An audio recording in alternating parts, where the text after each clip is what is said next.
Hola, buenas noches y bienvenidos a Perspectiva Mundial. Soy Mariama Mejía y junto con Margarita Rojas analizaremos la confrontación entre Estados Unidos y Venezuela. Se sube la temperatura día a día y esta semana hemos presenciado una sucesión frenética de hechos que parecen tal vez haber cambiado un poco el ritmo de la estrategia de la administración Trump frente al régimen de Nicolás Maduro. 6 lanchas y un submarino atacados en el Mar Caribe por parte del Comando Sur.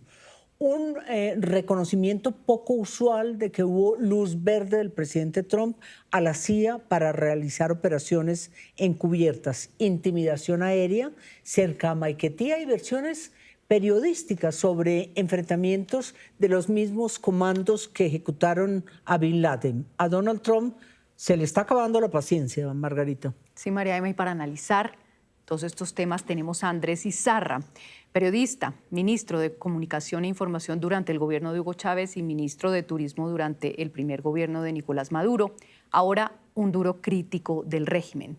Él nos acompaña desde Berlín. También está con nosotros Jeff Ramsey, analista del Atlantic Council desde Washington. Bienvenidos.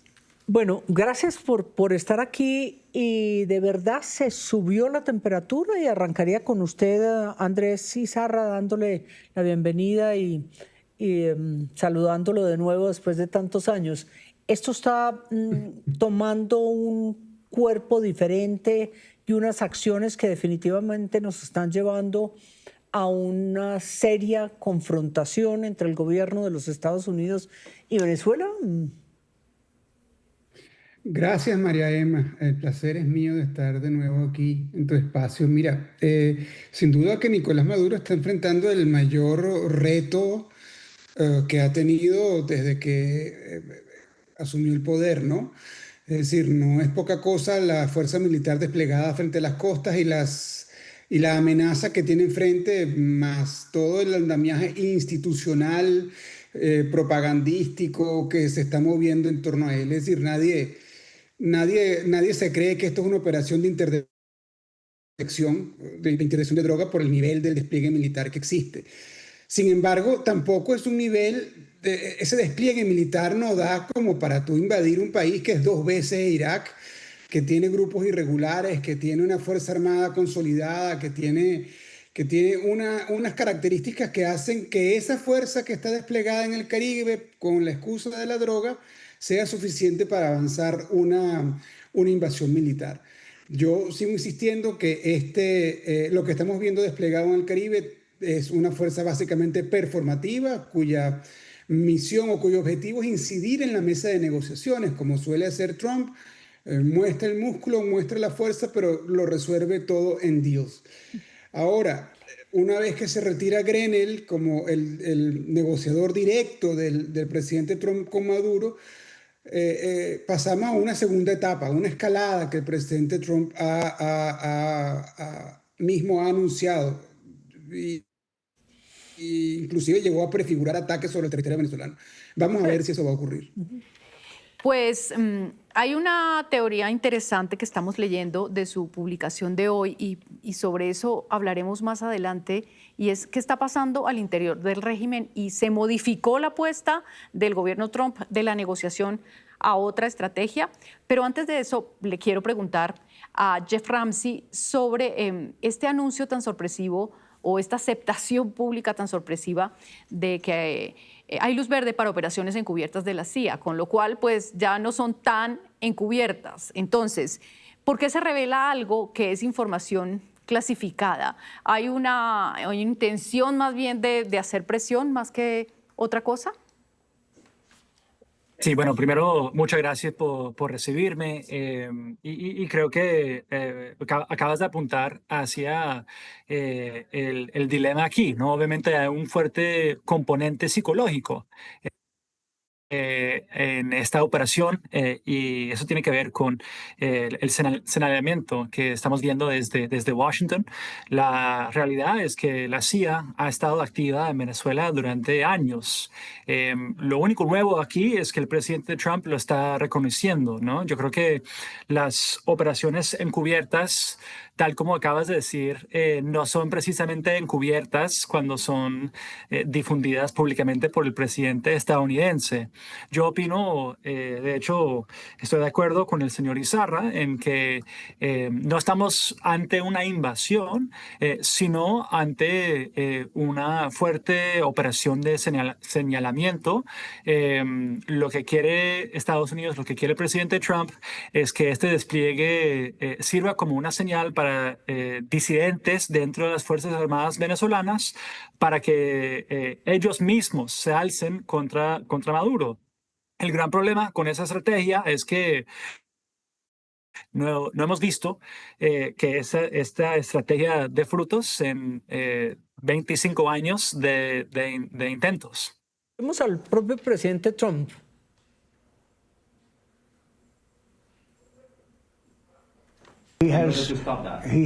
Lo ha ofrecido todo, lo ha ofrecido todo. Tienes razón, ¿sabes por qué? Porque no quiere andar jodiendo con los Estados Unidos. Esa declaración se produjo hace solo unas horas en la Casa Blanca y hacía referencia el presidente Donald Trump al hecho de que el gobierno de Nicolás Maduro habría hecho una gran cantidad de ofertas de distinto espectro con tal de alcanzar una negociación. Y le pregunto a Andrés Izarra qué es lo que puede estar pasando al interior del régimen, porque ha habido versiones periodísticas desmentidas hoy desde Caracas en el sentido de que los hermanos Rodríguez habrían ofrecido incluso un gobierno sin Maduro. Pero, ¿qué puede estar pasando ahí? No, eso es una fuente de dudosa credibilidad, a mi juicio. Y lo digo remitiéndome a la experiencia o al pasado histórico de las informaciones que esta persona que publica esa información tiene, sobre todo en relación a Venezuela. No los conocen. Mira, yo recuerdo, antes del 28 de julio, había una gran esperanza entre la oposición venezolana de que el gobierno de Maduro, ante una avalancha de votos, iba a entregar democráticamente. No los conocen. Yo te puedo decir que los conozco porque trabajé con ellos por décadas, que el madurismo jamás va a entregar el poder. No lo van a hacer. Ni en elecciones. Bueno, saldrán por una operación militar ya en otras condiciones. Pero bajo una forma legal, digamos, democrático, el madurismo no va a entregar el poder nunca. Por lo que yo descarto de entrada ese tipo de informaciones. ¿Qué está ocurriendo al interno? Bueno, el régimen está tomando sus medidas para resistir la presión que están recibiendo. Y es como performativo contra performativo. Cada quien está moviendo su aparato de propaganda, ¿no? Y Trump mueve un bombardeo estratégico para pintar en los radares venezolanos un insulto, ¿no? Y la respuesta del gobierno salen con unos machetes o con unas milicias movilizadas, en fin. A la hora de la hora, ¿cuál es el escenario real? Lo decía Ramsey. ¿Tiene el gobierno de Trump capacidad para invadir directamente? No. La fuerza que está ahí, con eso que tienen, no lo van a hacer.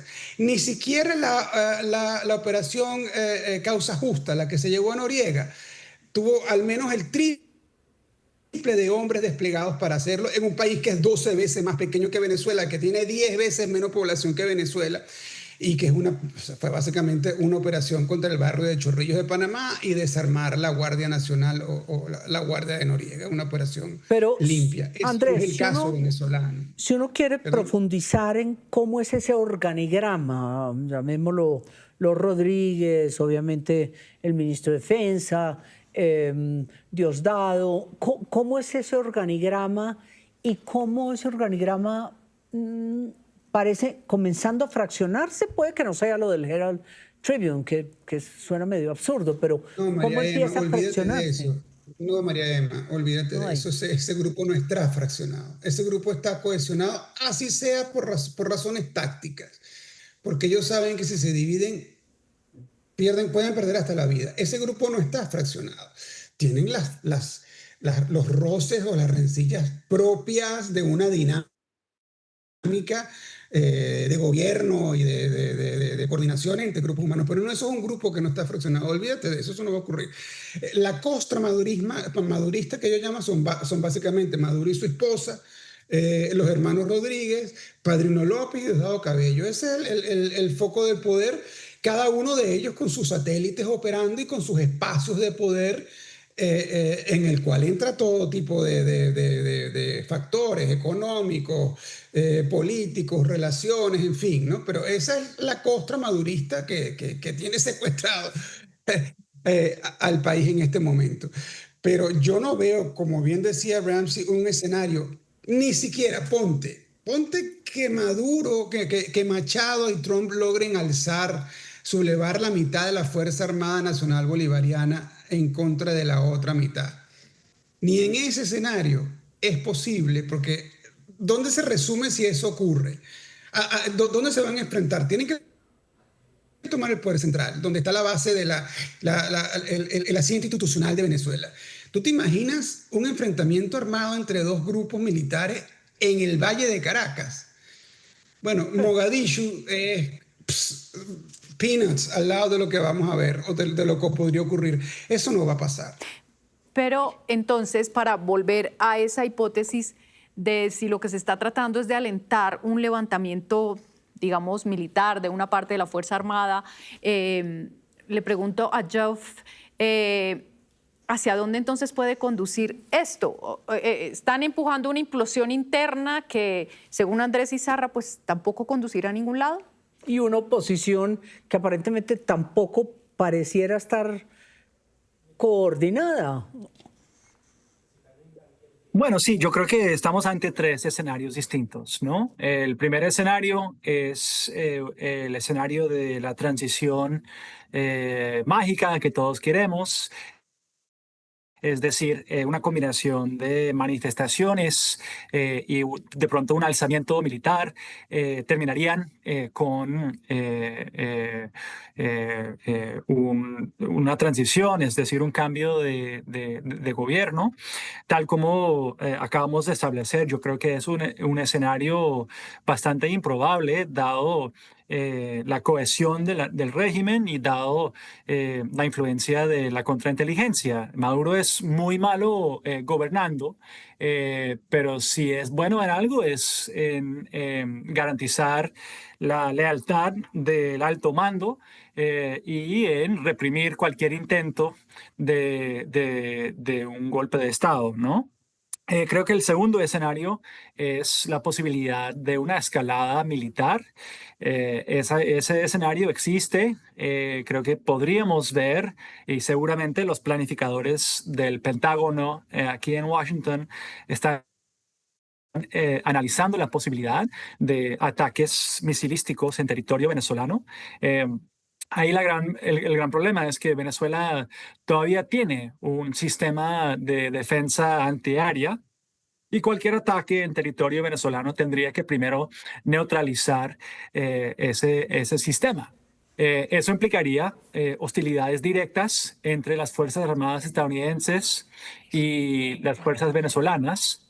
Y hasta ahora eso parece ser una línea roja.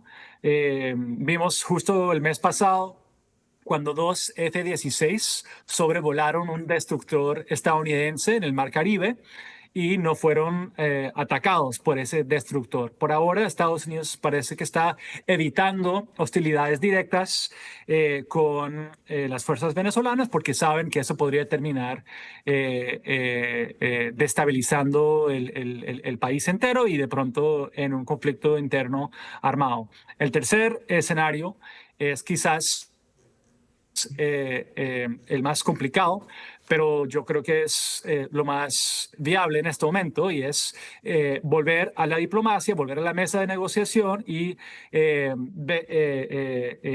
ver a Estados Unidos pensar en cómo usar la presión diplomática, la presión económica para avanzar una hoja de ruta hacia una transición viable en el terreno. Creo que si no vemos un alzamiento militar, si Estados Unidos entiende los riesgos de una escalada militar, creo que la única opción es volver a la mesa y pensar en una operación de pronto más diplomática. Y veamos a María Corina Machado, que tal vez con el premio Nobel pues creyó como en esas alternativas, pero escuchémoslo un momento. Un acuerdo generalizado de los venezolanos de reconocer al presidente Trump lo que consideramos justo y necesario. Eso es lo que percibo que hay en la sociedad venezolana y esa es la razón por la cual he hecho lo que he hecho y dicho lo que he dicho. Es para transmitirle a él cuánto Venezuela necesita de su liderazgo y de la coalición internacional que se ha configurado. Exministro Andrés Cizarra, ¿lo ve por ahí?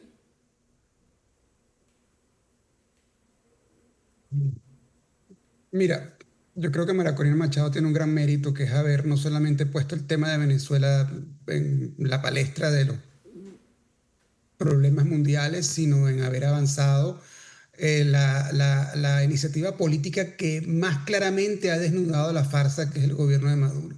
Y en ese sentido tiene un gran mérito el trabajo que ella ha hecho y el aporte que ella ha hecho para la recuperación democrática. Yo es lo que difiero, obviamente no solamente en el ideológico, estamos en antípodas ideológicas, pero es en la estrategia que están planteando. Yo no creo que Trump nos vaya a traer la liberación de Venezuela, menos por la vía militar, menos promocionando un alzamiento o contando con algún militar venezolano, que yo creo que para eso la carta blanca que se le dio a la CIA en Venezuela para reclutar a alguien que se atreva. Pero yo no veo ninguno de estos escenarios. Y el escenario de la negociación es que ya por ahí hemos pasado. Tuvimos Barbados, tuvimos República Dominicana, tuvimos cuánto más. O sea, Maduro se los vacila a los gringos todas las veces que quiere. Los noruegos se mamaron de él, imagínate. O sea, los noruegos se pararon ya de la mesa y dijeron, bueno, no, Nicolás, o sea, le damos el premio de Nobel a María Corina. Es una situación difícil. Yo no creo que una vía pacífica y diplomática pueda ofrecer tan pocas garantías. Tiene que haber un hecho de fuerza, pero como está planteado el hecho de fuerza estratégicamente como en este momento, no le va a llevar a un cambio de régimen si ese es el objetivo del presidente Trump. Sí, que los propios presidentes Lula y Petro tampoco lograron pues lo que al principio se buscó como una posibilidad de... Bueno, porque la verdad es que, no, que dejaron a los venezolanos solos, se lavaron las manos. Lula fue más cónsono, Lula planteó una gran solución, que es repitamos elecciones. Es decir, así el madurismo tiene un mañana, la oposición tiene un mañana, vamos a una repetición de elecciones, un escenario de relegitimación de toda la fuerza, pero luego todo el mundo se lavó las manos. Petro prefirió aliarse a Maduro a enfrentar sus propias contradicciones ideológicas, porque Petro habla de lo que quiere para Colombia, pero tú lo comparas con lo que apoya en Venezuela y no tiene nada que ver. Entonces uno dice, bueno, pues que este es un referente de izquierda bien particular, por lo menos muy marcado por la coyuntura de la relación que tiene con Venezuela, pero no. Correcto. Entremos a comentar ese tema. Pero ante esa, digamos, improbabilidad de todos estos escenarios, le pregunto a Jeff Ramsey, ¿hasta dónde puede llegar entonces la CIA? Es como la pregunta que todos se hacen, ¿hasta dónde puede actuar y hacia dónde va con esta luz verde que le ha dado Trump? Van a ir hasta que puedan. O sea, la verdad es que lo nuevo aquí, vuelvo e insisto, no es que la CIA esté operando en Venezuela. La CIA lleva años, décadas operando en Venezuela. Lo novedoso aquí es que el presidente lo está reconociendo, ¿no? Y yo creo que eso tiene, otra vez, un componente más psicológico que operacional, ¿no? O sea, la verdad es que sería noticias si la CIA no estuviera activa en Venezuela. El problema no es la presencia de la inteligencia estadounidense en Venezuela. El problema es la fortaleza de la contrainteligencia venezolana en desmantelar atentados y golpes de Estado. Todos los intentos de rebeliones militares o alzamientos han terminado con los planificadores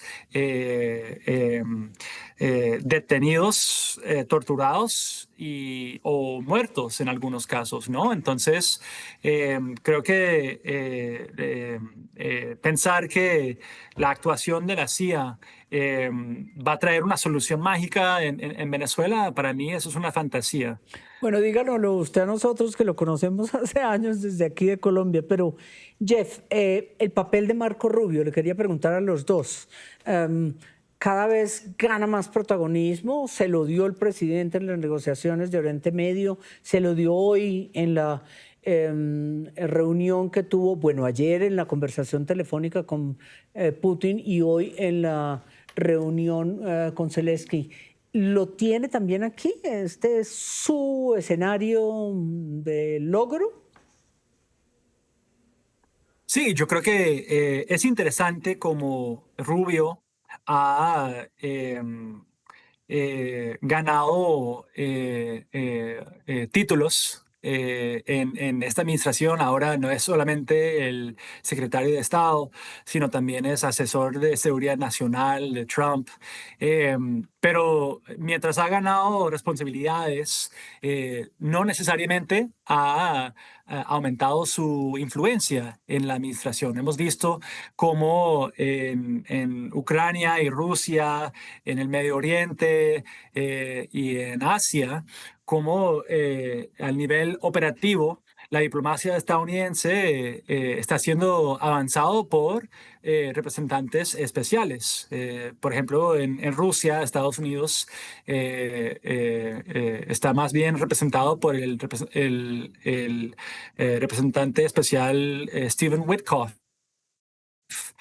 Rubio no está tan involucrado como Witkoff. La única excepción es América Latina. Claramente Rubio está ejerciendo influencia bastante amplia en la política exterior de Estados Unidos en este hemisferio, y Venezuela es una de sus prioridades, ¿no? Creo que es por eso que Trump le está dando bastante margen de maniobra con esta estrategia. Para mí la gran pregunta es ¿cuál es el plan B de Estados Unidos? Si llegamos a un punto en el que un cambio de régimen en Venezuela es imposible sin una escalada militar peligrosa que también podría perjudicar los propios intereses de Estados Unidos, ¿qué va a hacer Trump? ¿Va a seguir dándole espacio a Rubio para avanzar estrategia, o en algún momento va a tomar control de nuevo y va a seguir sus instintos más transaccionales? Y el exministro Creo Izarra, que ¿qué eso piensa, es el no? riesgo y creo que... Sí, ¿qué piensa usted? Porque también al presidente Trump le quedan 3 años todavía, pero el próximo año tiene pues primarias, ¿no? Legislativas las de mitad de periodo. de mitad de periodo, ¿no? Bueno, yo pienso que la ventana de oportunidad para avanzar un cambio de régimen por esta vía militar, que yo insisto, no es ninguna vía militar, es simplemente una forma de avanzar una negociación, se cierra en diciembre, máximo los primeros meses del año que viene. Es mentira que Trump, con las elecciones de midterm encima, con una popularidad en caída, con los temas internos que está viviendo, va a invertir capital político en Venezuela. No lo creo. Hoy vimos que hay una nueva resolución del Senado para oponerse a la destrucción ilegal de estas balsas, de estas lanchas en el Caribe. Es decir, esa propia resistencia en los órganos legislativos estadounidenses va a crecer. en la opinión pública. Tú ves el propio New York Times cuestionando las premisas sobre las cuales se sustenta esta supuestamente ofensiva contra las drogas, señalando a Venezuela como el principal pasillo, el Caribe como el principal pasillo de drogas, o como que Venezuela produce fentanilo. O sea, la gente no se chupa el dedo, y la opinión pública estadounidense menos. Y esta ventana de oportunidad, insisto, para avanzar esta estrategia se va a cerrar. Ramsey hablaba de ataques aéreos selectivos. Hasta ahora no en ningún lugar del mundo ha habido ataques selectivos desde el aire que conduzcan a un cambio de régimen. Eso lo que sí puede llevar es a un incremento en la represión, que ya es bastante brutal en Venezuela, por cierto, algo que Petro no menciona. Pero es bueno recordar también, hay un libro muy bueno que se llama Legacy of Ashes, de Tim Weiner, según el profesor Ramsey lo conoce. De 64 operaciones encubiertas que realizó la CIA en la época de la Guerra Fría, casi 2/3 fracasaron.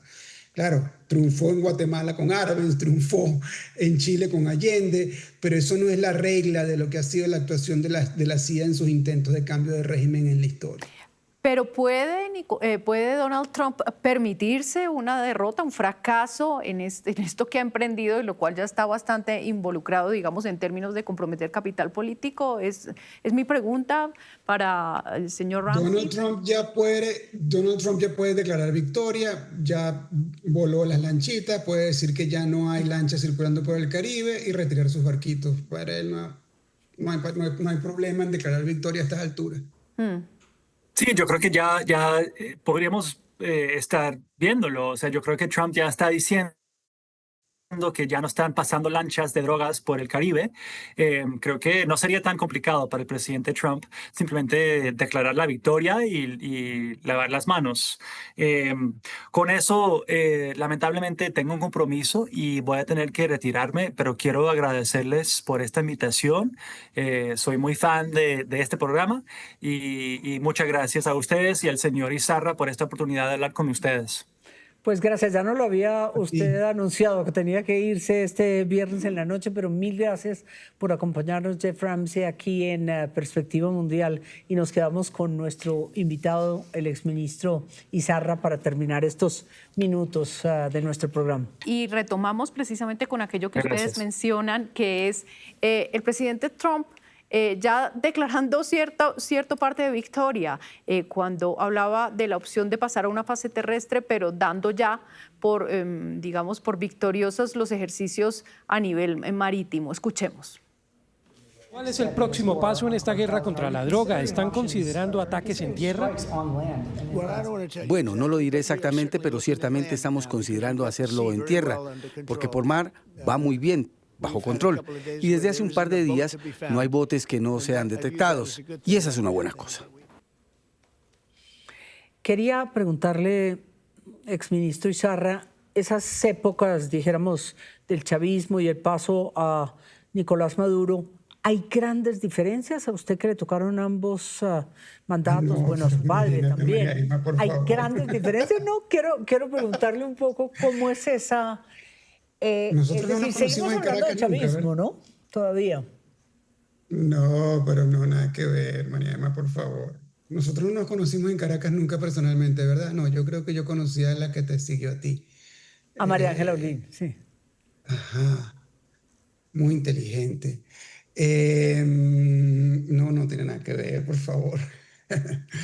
No tiene nada que ver el presidente Chávez con Maduro, ¿no? O sea, creo que la diferencia es obvia, pero, o sea, es más, no sé ni por dónde empezar para contarte Lo las metí en un lío, diferencias. eso ya veo que lo metí en un lío. Sí, pero sí nos conocimos nosotros. porque es sí como nos te digo, es que no conocimos. sé por dónde empezar ni siquiera. Pero no tiene nada que ver. No tiene nada que ver, pero nada. Margarita, le toca a usted ahí salvar esta película. Pues en esos términos de esas diferencias tan enormes, ¿qué piensa usted que es el futuro de Venezuela? Porque estamos metidos en un laberinto hace 25 años, en los No cuales... lo sé, Yo tengo 12 ya en el exilio, sí, y yo tengo encima todos los crímenes políticos que existen. A mí me acusan de todo: asociación para delinquir, conspiración, como desconocimiento de las autoridades del Estado, traición a la patria. Yo tengo todos los crímenes políticos que existen, los tengo yo. Me acusan de ser agente de la Exxon. En fin, esto ya ha sido bastante largo. Un exilio creo que ha sido muy, muy doloroso, ¿no? Pero que es reflejo de la situación que vivimos en el país, esta situación donde no hay la capacidad o la fuerza ni de un lado o del otro para avanzar la situación, y nos desgastamos en ese estancamiento. Pero en esta nota lo despedimos y estamos seguros que seguiremos hablando de este tema aquí en Perspectiva Mundial y en muchos otros escenarios para mirar cómo evoluciona, sobre todo este resto de año, un país tan querido para nosotros. Pero le puedo hacer una pregunta de sí o no antes de cortar. ¿Ve usted una salida, un fin de este régimen en el corto plazo? No. Bueno. Gracias a usted, ex ministro Izarra, por acompañarnos, y a todos los que se unen a este programa con nosotros en Perspectiva Mundial de Caracol.